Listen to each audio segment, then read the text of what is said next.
Okay, good morning. We are now on Shin Chaf Gimel. Shin Chaf Gimel. Okay, just to conclude from Dalet, so we read Dalet at the end yesterday. Just when it comes to mentioning, we had the case of if the price is on, if you're going to take something from the store from somebody on Shabbos and pay him after Shabbos, so you're not allowed to talk about how much it's going to cost you. The exact amount at the end. So we mentioned, it's just to clarify, the Shulchan Aruch says you certainly cannot mention anything about money. You cannot mention the amount. It's the Ramah who's Mekel and says if everyone knows what the price is, like it's listed or it's a simple standard price, everybody knows, then you're allowed to basically tell the guy, give me about, $5 worth, 10 shekels worth. And this way, the purpose is not to come up with an exact amount, how much you owe. It's just to tell him, like that's how, otherwise how else are you going to tell him? You can either tell him, fill up a cup or this cup, and he needs a way to know how much to fill up. So the Ramah is Mekel, and he says you're allowed to just mention, in this type of case, you're allowed to just mention, give me about this amount of money's worth. So, just to clarify, that's a machloka between the Shulchan Aruch and the Ramah, and then the Mishnah Berurah says most of the poskim say one should not rely on this Ramah. They try, if someone does it, so they have who to be somachan, they didn't, you don't tell them it did anything wrong, but better not to mention an exact dollar amount, not on Shabbos. And then he also mentions the whole topic, I'm not going to get into detail, but basically he says, we learned a while back that there's a halacha of reading shtare hedyotos, not to read contracts, even reading magazines that people read all the time with ads is very questionable to say the least, if not usher. So here he says, just if you're going to whatever you're doing with the store, make sure erev Shabbos you're not like writing down your name with an amount and then handing it over to him and he's using it on Shabbos. Because you can't read a piece of paper which talks about, which is related to money. So that's, you just have to basically, just remember or use some kind of other siman without a piece of paper that's written on. He mentions using some kind of seeds, whatever. But he does point out, sometimes Gabayim use it on Shabbos. They put, clip marks or they use these little types of papers. So, Sheilat Chacham, what's to do best? He says, try and avoid it. It's Chafsei Shamayim, it's for a mitzvah, so there's room to be Mekel. But, alright, so that just concludes Dalet. Hey! Hamevi kade yayin mimakom makom lo aviyem besal v'kupa kadercho el yaviyem lefanav o aktefo v'chayotze bazeh sheyeshane miderecho afilo ein b'shinoi kalut b'masa. So here's just,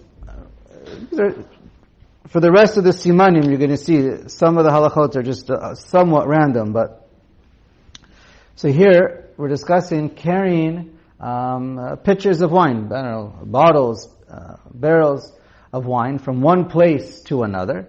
So you're not supposed. So he says you can't take a whole bundle of them the way you normally do during the week. Now again, I don't know if this applies to us nowadays, the way we carry things, but don't take a whole bundle of them on your back. Because that's how people do it when they're in business and they're mishloach, whatever, they're transporting, delivering service from one place to another, right?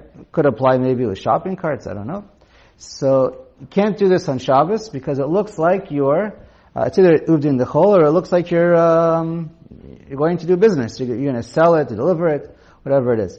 So that's aser. Even if the way you're doing it makes it easy for you. You're supposed to, but we're supposed to make some kind of a shinoi so that it's not obvious, so that it doesn't look like it looks during the week. Carry one at a time, or carry it in front of you, or do something that makes it more not normal, right? For the way that you carry it for business. But if there's no other way, you have no other way to carry it. You're in a hurry, it's heavy, you have no choice. So then, kegon shezim and orchim harbe v'tzarich lamar alavar lifneim, like you invited a bunch of guests last minute, and you realize you have all these bottles of drink you have to bring to them. So then mutar. In other words, it's a din lachatchila. V'yesh omrim dilema'et v'hiluch adif, and some say actually the opposite. It's better to go make less trips, so you're walking less on Shabbos. And Shabbos, Chazal, I don't want to use the word arbitrary, but it seems a little bit here and there, and with a lot of Hilchos Shabbos, when it comes to Uvdin Dechol and Tircha, it's a little hard to define exactly, what's considered too much effort and what's considered too much walking. But anyway, the idea here is, that's just a general thing. Okay, we'll see also more halachot as well like that. V'yoter tov la'aviyam b'sal v'kupa b'pam achas v'la'aviyam achas ve'achas b'fnei atzma. It's better to bring them all at once, even though that's the way you do during the week, than to do one at a time in front of you, so that you walk less. So two opposite approaches. Mistam and Yashomrim. Okay. Let's go on. The Mishnah Berurah points out that the Ramah, you'll see, later in Hilchos Yom Tov, it paskins like the Yesh Omrim. Okay. Again, it's a din lachatchila. Okay. Vav. Madichim kelim et Orach Chaim. Okay, so here's washing dishes. Everyone's familiar with washing dishes on Shabbos. Some people like to do it, some people don't like to do it. Can you do it? If you have other dishes lying around. So here, you see, you're allowed to wash dishes in order to use for Shabbos. Like you still have another seuda to eat during the week, during the day. Like in other words, we're talking Friday night. Can you do dishes? Can you wash your dishes Friday night? You have 2 more meals ahead of you. Shabbos morning and Shalosh Shidduchos in the afternoon. Or, even in the morning, you still have Shalosh Shidduchos to go. Can you do dishes? Can you wash them? Aval, so he says you're allowed to, no problem. Aval le'achar seuda shlishit, but once Shalosh Shidduchos is over, ein medichin. So then, you're not allowed to wash dishes anymore. And this could apply to the straight Shulchan Aruch says you can't use for Shalosh Shidduchos, right? You can wash dishes for Shalosh Shidduchos, that's not a problem. However, I just want to point out, it could be a problem if you never use dishes, Shalosh Shidduchos. You only use plastic, or you're not eating Shalosh Shidduchos. Whatever this is, you're leaving your house. So then, it's probably the same as right. So then we say, Amen, so then, Uchlei shtia. Now what about glasses, cups to drink with? Madichin kol hayom. You're allowed to, now obviously in those days they didn't have plastic, right?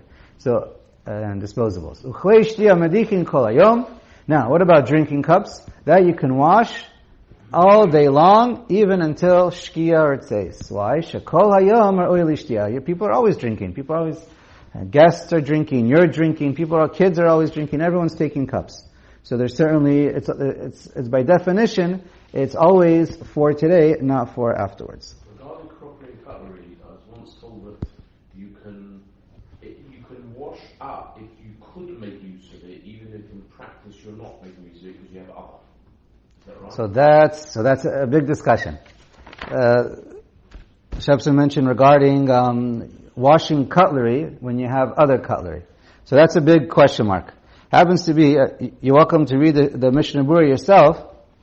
When you read the words of the Mishnah Berurah, it says, even if you have 10 cups, however many cups you have, and you only want to use one, you're allowed to wash them all.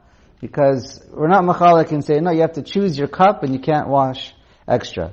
Once you're allowed to wash as much as you want, because you can, we don't limit you and we don't specify exactly which one you have to use. They're all usable, and therefore, you can use it, okay. Now, you know for sure you're not going to use it. Right, so that's what I said before. So if you know for sure you're not going to use any of your dishes, so then you're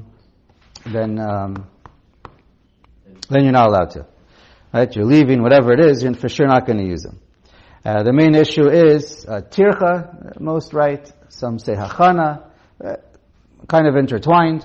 Chazal don't want you to do extra work that's necessary. It's not such hard work. I mean, for some people it is. But anyways, so for tircha is one reason, and hachana preparing from one day to the next. He says also if you know you're going to need dishes after Shalosh Shidduchos, you can wash those. if there's a scenario where you know you're going to be using your dishes, which is unusual, but we're talking about stam, what's normal. If there's a scenario, you know you're going to be needing your dishes after Seudat Shlishit, like you have an early Shalosh Shidduch, and you're going to be serving dessert or another meal, whatever it is, that's obviously, for sure, that's mutter. It's discussed. It's disgusting.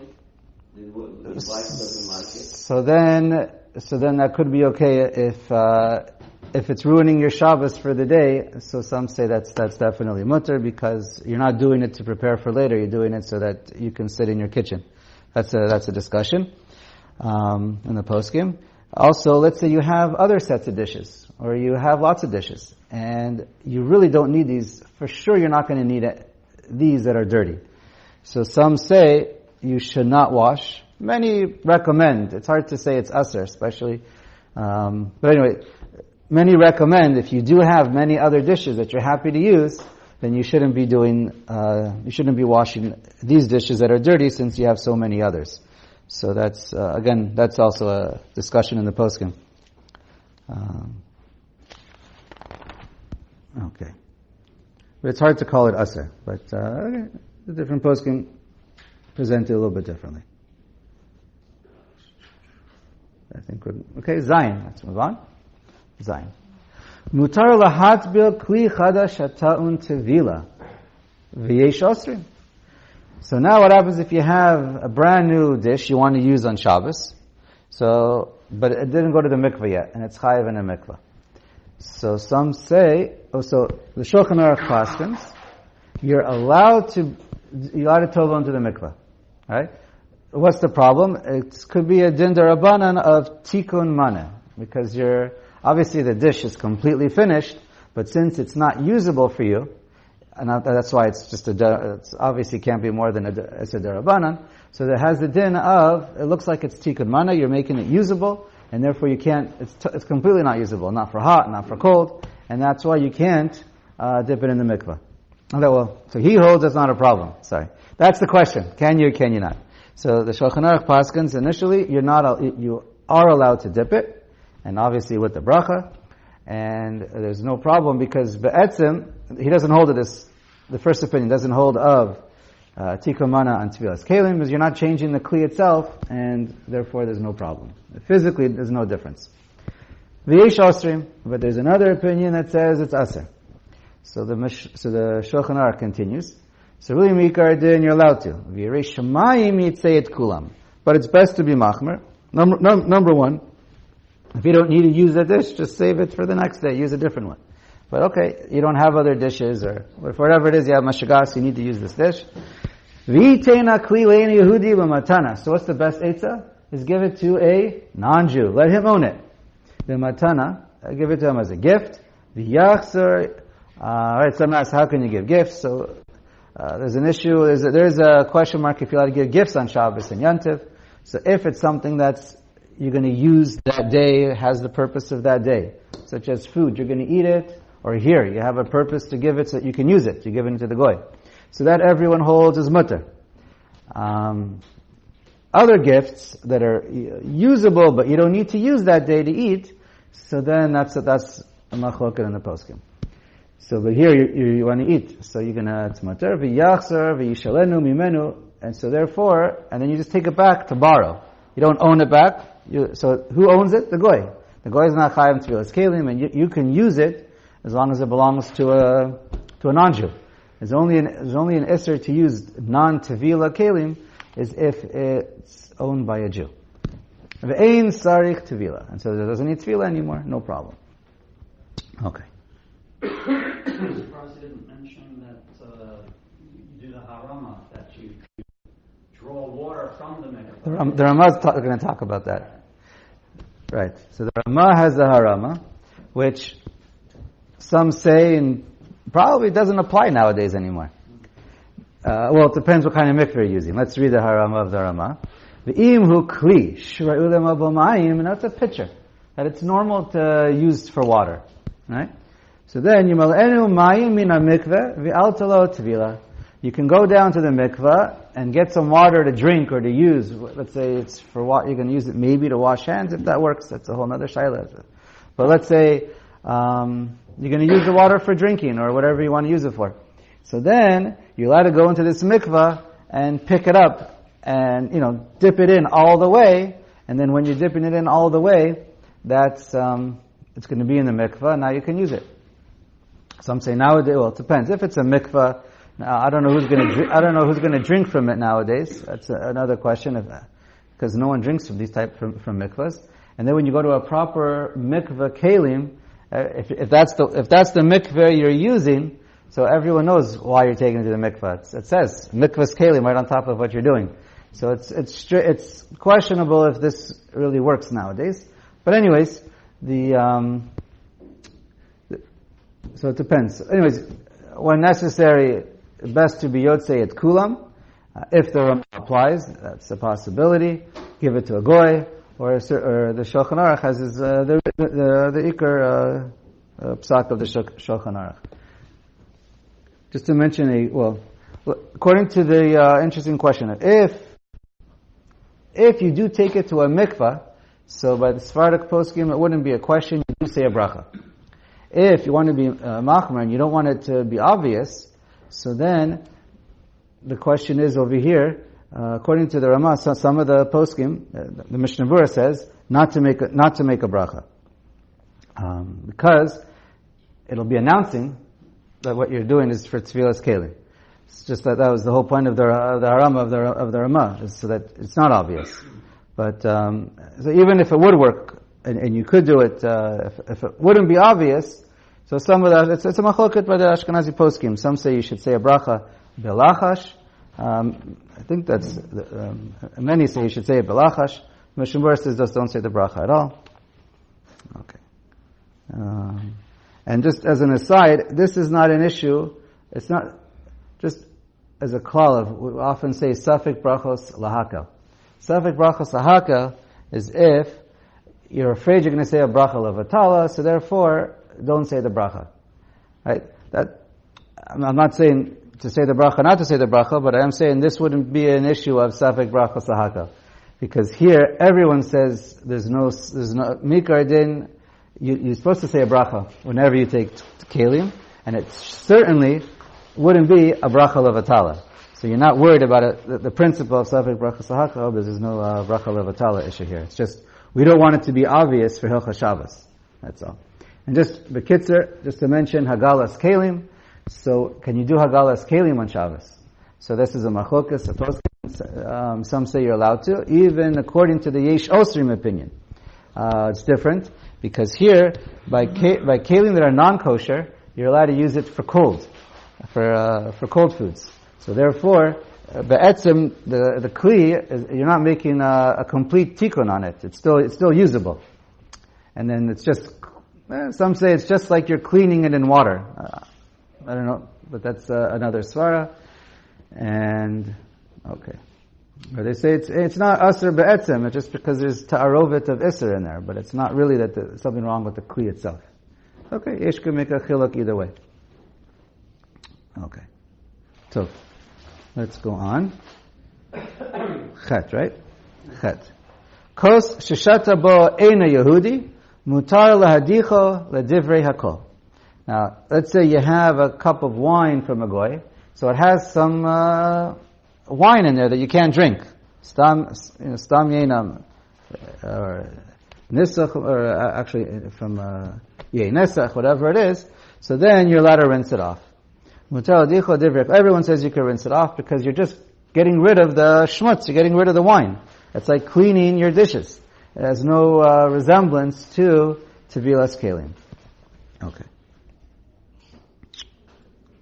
Okay, let's go to chet. Tet.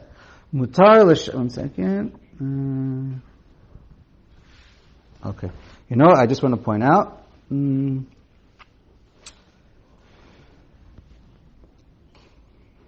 Just to mention, that the Mishnah Berurah brings up a concept. Ein levatel iser b'Shabbos. You can't be mevatel on iser on Shabbos. Ein lecha tikun gadol mizeh. There's no greater tikun. Just to bring up the idea that it happens to be a machloket. If you can be mevatel an isser when you're allowed to. That's more of a Yeridea issue. But when you're allowed to, so it's a machlokas if you're allowed to do that on Shabbos, if it has the same idea. Isn't Haggalah that? What was that? So that applies to Haggalah.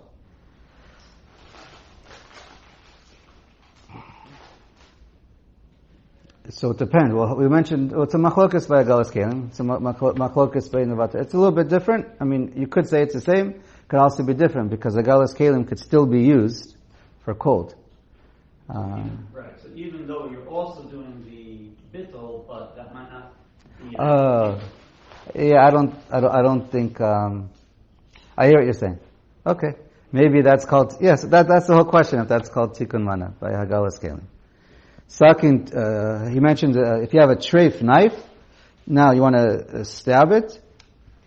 He says you should also not stab it. Some say it is mutter as well. Mishnah Berurah points out you can't stab it in the ground 10 times. Okay. Tet. Mutar l'shavshef hakelim b'chol davar. Okay, so now you're allowed to clean your dishes with anything you want. Alright? Chutz, even if it's, we're going to see, it's a whole discussion, but even if you're going to be using sand, not that you use sand, but the point is you can use whatever you want to clean your dishes. If you read the Gemara, it explains a little bit why it's more, that's the example. But anyways, you can use whatever you want to wash your dishes. Chutz mikli chesef, begardikan, shehu shimra yayin, shnityabshu, v'nitkashu. However, the exception is, it's really polishing silver. Taking, silver dishes, and you're taking, it's a gardikan is the dregs or whatever, the stuff at the bottom of the barrels. In other words, you're using some kind of an abrasive. Using any kind of an abrasive, it doesn't even have to be so abrasive, to start scrubbing that and rubbing that on silver is aser. So the Shulchan Aruch says why? Because we know silver, especially if it's sterling, is soft.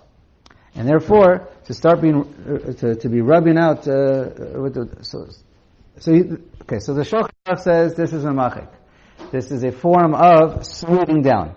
When you read the Gemara, that's very possible, that's what it sounds like. The Rambam adds, he says actually, he doesn't mention memachik, he says it's tikkun kli, because you're taking something that's tarnished and now you're making it look like silver again.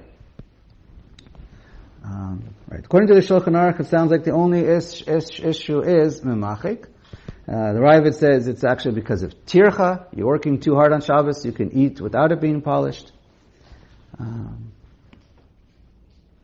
Here, let me read another couple lines from the Mishnah Berurah, and then we will get to polishing silver again.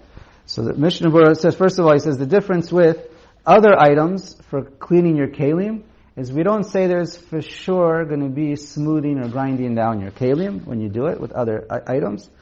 However, when it comes to an abrasive on silver, we assume it's a psik resha. So even if your purpose is not to start wearing away your silver, it's a psik resha, and therefore it's aser.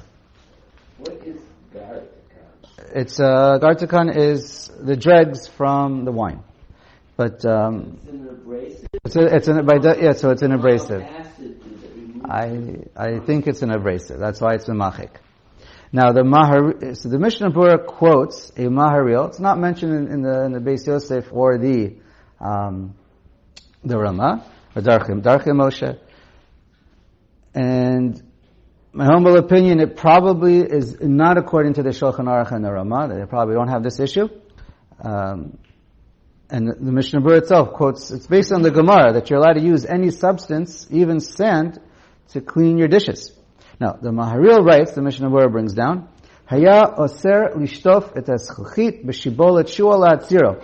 You're not allowed to take, I don't know, it's maybe oats, or some kind of a grain. You maybe soak it in water or not. I've never tried it.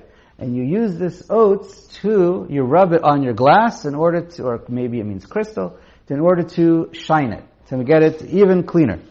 So he says you're not allowed to do that. And then the Magen Avraham writes, if it's tzarich iyun on this maharil, and the Mishnah Berurah brings it and he writes, tzarich ta'am lama, we need to know a reason why it should be aser. And he tries to give maybe an answer, and he says, v'dochak. So,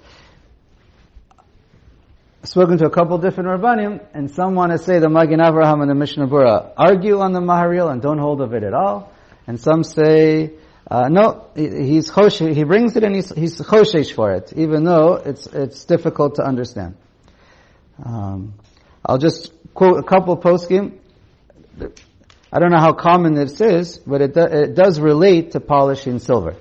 But just a couple poskim who mention this, the halacha, the Pri Megadim, the Chai Adam, who says it's because the problem is tircha. It seems to be the Shemir Shabbos Kilchasa holds of it, and then it's also mentioned in Orach Chaim. A couple major poskim who don't mention this at all, besides the Shulchan Aruch and the Ramah, is the Shulchan Aruch Harav and the Orach Shulchan. Shara Tzion, he brings also the Chemid Moshe who argues on it and says it's not lahalacha.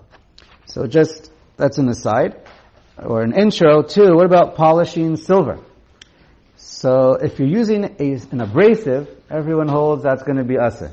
Probably just because of memachik, but possibly because of tikkun kli or tircha. Again, it's a sugya.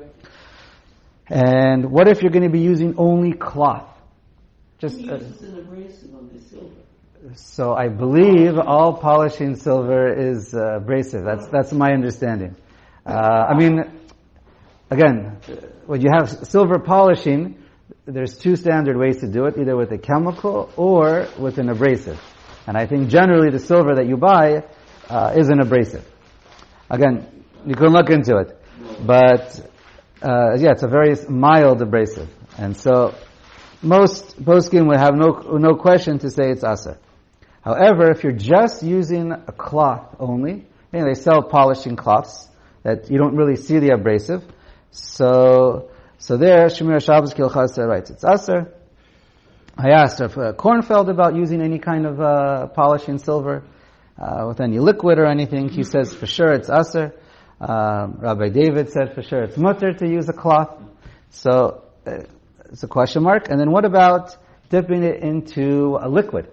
They do sell on the market. It looks like water, maybe colored water, clear water. You just dip your silver in there, and the tarnish comes right off. It's like water. It's just a chemical. It removes the outer layer. That makes the tarnish. So I think Rav Kornfeld said it's aser. You can ask him again. But I know I spoke to Rav Pessin, Rabbi David, and Rabbi Weiner, and they all said it's mutter lechatchila on Shabbos to dip it in, and then you can just rinse it with water and use a regular towel, and it's no problem. You get, yeah. Why is that less of a tikkun kli than taking to the mikveh? And just one last thing. It seems that everybody would say using steel wool and sandpaper on metal dishes is aser. Okay, but we'll see.